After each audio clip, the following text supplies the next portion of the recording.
Welcome to the Rim Break Rodeo. We hope this video helps. You start immediately after cleansing.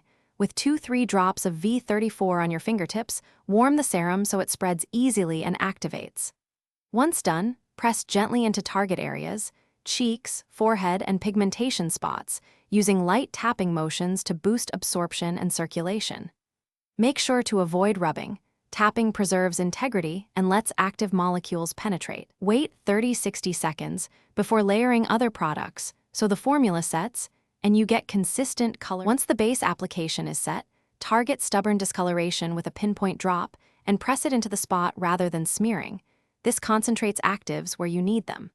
Use your ring finger to blend outward in feathered motions so surrounding skin transitions smoothly.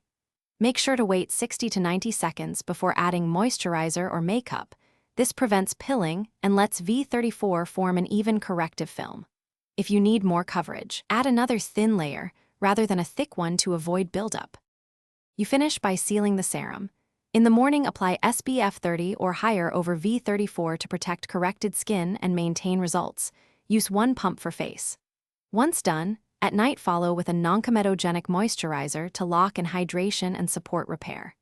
If irritation or persistent redness appears, stop use for 48 to 72 hours and do a patch test. If symptoms continue, consult a dermatologist. Remember, small adjustments in dose and layering fix most issues quickly. Thanks for watching. Consider subscribing if we helped you.